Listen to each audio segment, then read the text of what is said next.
Hi, I'm Carol Angela Davis. Thank you for joining me. Today is September 14th. It's Wednesday, 2011. We're going to begin with your headlines. The question, can he pay for the new $447 billion jobs bill? Yes, he can, and I'll tell you how. Also, today you'll be astonished at how many poor people there are now in America and at who's filing for bankruptcy these days. Wait till you hear about that. Then global diabetes rates, they hit an all-time high. Plus, GOP frontrunner Rick Perry has closer ties to Merck than he's letting on, and a scandal in the Democratic Party in California. Also, he's the richest man in entertainment. Then more of the dodgy dealings of Rupert Murdoch. And finally, is he finally going to be caught after 20 years on the lam? Let's begin with your stories. First of all, the brouhaha continues. President Obama has a $447 billion, jobs bill that will put Americans back to work. He's going to pay for it by raising taxes on the nation's wealthiest individuals, specifically, as you know, a tax hike coming in the form of eliminating some deductions for individuals making over $200,000 a year and families making over $250,000 a year. The Obama administration also planning to close a tax loophole for buyers of corporate jets, and of course, as we know, to end subsidies for oil and gas companies. These moves by the Obama administration, you should know, are going to raise $267 billion. That's $20 billion more than they need for the new jobs bill. So don't worry about him, whether or not it can be paid for. But, of course, needless to say, the Republican outcry, of course, it is substantial. No taxes on the wealthy, no matter what, no matter how many American lives are destroyed in the process. Republicans indicating that so far they will only support Obama's proposal to cut payroll taxes. This, of course, as Chief Rabble-Rouser Eric Cantor, a Republican from Virginia, calls for lawmakers to lower the volume of rancor and see if we can all get along. Eric, you're the reason why people can't get along. We should tell you that if Eric Cantor, if one thing is absolutely for certain, if Eric Cantor just lowers his own rancor, guess what? It's going to cut everything down by 75 to 85%. So let's just see how serious he really is.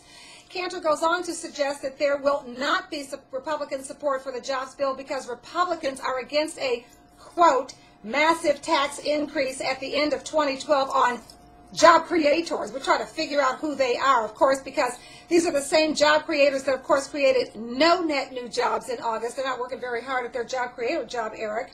So why don't you put some rancor on them?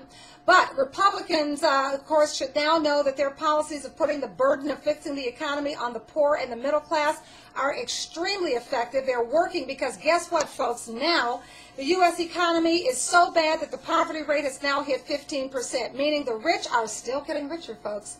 And the poor and the middle class are really getting poor, and they're getting poor real fast, and there are more of them. In fact, a record 46 million Americans were living below the poverty line in 2010. That is the word from the Census Bureau to where all the job creators are. So it's 2010, and they aren't doing a thing. The Census Bureau says the national poverty rate of 15.1% was the highest it's been since 1993. What does it mean for the middle class? Well, the median household income for the middle class, drum roll, folks. You betcha, folks. It's down. You go, Republicans. You are successful. God bless America, land of the poor. Oh, yeah, folks. This is the number of people without health insurance. Oh, you betcha, folks. It rose by nearly 1 million from the year before to about 50 million people. The increase largely due to workers losing employer-related health care coverage. Those job creators are knocking out that health insurance for the jobs they managed to keep. They don't create any, so we don't have to talk about those.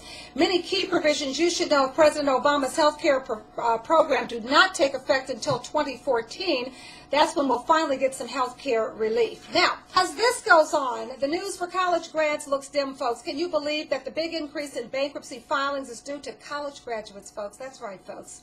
We thought if we went to school, got a good education, we could get a good job, and we'd be able to take care of our financial obligations. But, of course, that is no longer the case in the great United States of America. According to the survey, a survey by the Institute for Financial Literacy, it is the wealthier, more educated households that are now driving up the bankruptcy filings. In fact, the percentage of debtors with bachelor's degrees, folks, rose from 11.2% to 13.6% between 2006 and 2010. And you should also know that debtors with graduate degrees, that increased from 4.9% to 6.7%.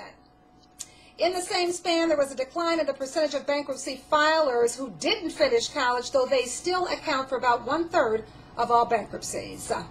Also today, let's turn to Rupert Murdoch, folks, where a lawsuit now alleges that the board of News Corp knew more than 10 years ago, if you can believe that its U.S. subsidiaries were illegally hacking competitors' computers. And so it goes, as News Corp is being sued by its shareholders. The lawsuit saying that the company's board, quote, has not lifted a finger, unquote, to engage in any oversight of Chairman and Chief Executive Rupert Murdoch, even when it was provided with clear warnings that News Corp's business practices were illegal. You may ask who's suing. Right now, it is the trustee for the New Orleans Employees Retirement System. We know they can't afford to lose a dime. And Central Laborers Pension Fund. They want the company's top managers and directors, and they do include Washington, D.C. top lawyer Viet Din and former president of Spain, Jose Maria Aznar. They want them to pay unspecified damages. The subsidiary in question, folks, is News America Marketing, owned by News Corp and one of the largest U.S. providers of newspaper inserts. That's what's going on with Rupert Murdoch. Now, we're just about done here. In health news, I want you to know, though, this is very serious globally. There are now 366 million people, folks, with diabetes. That is the word from the International Diabetes Federation. An estimated 4.6 million people do die each year from type 1 and type 2 diabetes. This costs healthcare providers about $465 billion. In political news, you might want to know, what is the connection between GOP frontrunner and Texas Governor Rick Perry and Merck, the maker of the HPV vaccine? Well, the Washington Post is reporting that Perry's financial ties to the drug maker are much more than the $5,000 that the GOP frontrunner did cite in that recent debate, Republican debate. In fact, it appears that Perry's gubernatorial campaign has received nearly $30,000 from Merck since 2000.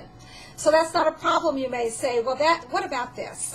Most of the money was given to Perry before his 2007 executive order that mandated Texas to use their HPV vaccine, okay?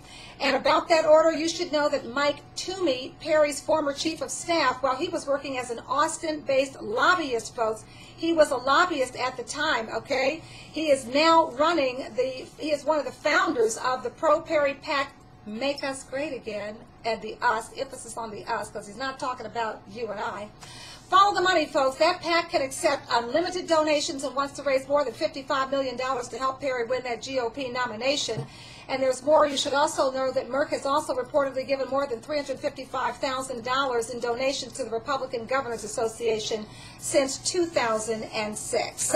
We take a quick look at the Democrats. What a mess there in California. Allegations Kinder Durkee are accused of stealing more than $1 million from Democratic candidates across California. She was a campaign treasurer. Very sad. Used the money for personal expenses.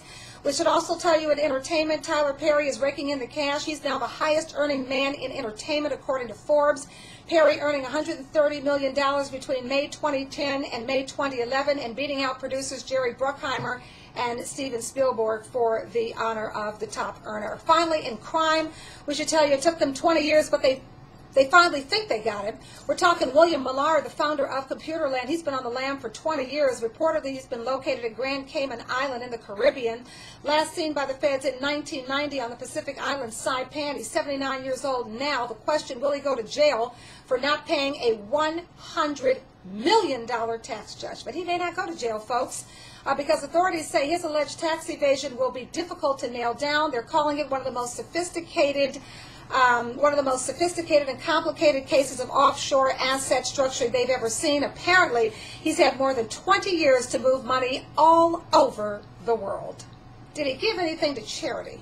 I doubt it. Those are your story, folks. I'm Carol Angela Davis with your Reality News Check for Wednesday, September 14, 2011. See you Friday, same time, same place, new stories. Have a good day.